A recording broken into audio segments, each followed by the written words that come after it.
അപ്പോഴേ ഞങ്ങളുടെ വെഡിങ് ആനിവേഴ്സറിയുടെ കേക്കിൻ്റെ വീഡിയോ ഇടാൻ ഞാൻ പറഞ്ഞിട്ടുണ്ടായിരുന്നില്ലേ, അതാണ് കേട്ടോ ഇത്. ഞങ്ങൾ രണ്ടുപേരും കൂടിയിട്ട് പെട്ടെന്ന് എടുത്ത് തീരുമാനമാണ് ഒരു കേക്കൊക്കെ ഒരുമിച്ച് ഉണ്ടാക്കാന്നേ.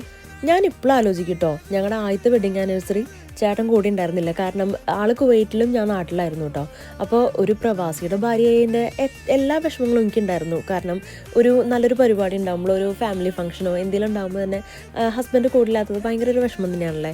അങ്ങനെ കുറച്ച് ആൾ കഴിഞ്ഞപ്പോഴാണ് ഞാനൊരു തീരുമാനം എടുത്തത്. UK സ്റ്റുഡൻറ്റ് വിസയിൽ വന്നു കഴിഞ്ഞാൽ എനിക്ക് ഹസ്ബൻഡ് കൂടെ കൊണ്ടുവരാൻ പറ്റും, അതുപോലെ ഒരുമിച്ച് നിൽക്കാമല്ലോ എന്ന്. അങ്ങനെ UK വന്നിട്ട് ഞങ്ങളുടെ ആദ്യത്തെ വെഡിങ് ആനിവേഴ്സറി ഞങ്ങൾ സെലിബ്രേറ്റ് ചെയ്ത് ലണ്ടനായി അവിടെ വെച്ചിട്ട് കേക്ക് കട്ട് ചെയ്തിട്ടൊക്കെ ആയിരുന്നു കേട്ടോ. പക്ഷേ ഈ വട്ടം വെഡിങ് ആനിവേഴ്സറിയും ന്യൂ ഇയർ ഞങ്ങൾ ഒരുമിച്ച് സെലിബ്രേറ്റ് ചെയ്യാമെന്ന് വിചാരിച്ചു കേട്ടോ. അതുകൊണ്ട് തന്നെ വീട്ടിൽ തന്നെ ഫുഡൊക്കെ ഉണ്ടാക്കി, ചെറിയൊരു കേക്കൊക്കെ ഉണ്ടാക്കി ഒരുമിച്ച്, അതുപോലെ ഹോം മെയ്ഡ് വൈനൊക്കെ ഉണ്ടാക്കിയായിരുന്നു കേട്ടോ. അങ്ങനെ ഞങ്ങൾ സെലിബ്രേറ്റ് ചെയ്തത്. നമ്മുടെ കേക്ക് സ്പാൻഡിലായിട്ടാണെങ്കിലും ഞാൻ റെഡ് വെൽവെറ്റ് കേക്കിൻ്റെ ഒരു ലുക്കാണ് കൊടുത്തത്. അതുപോലെ ഈ പേൾസ് വെച്ചിട്ടുള്ള ഹാർട്ട് ഷേപ്പ് ഒക്കെ ഹസ്ബൻഡിൻ്റെ ക്രിയേറ്റിവിറ്റിയാണ്.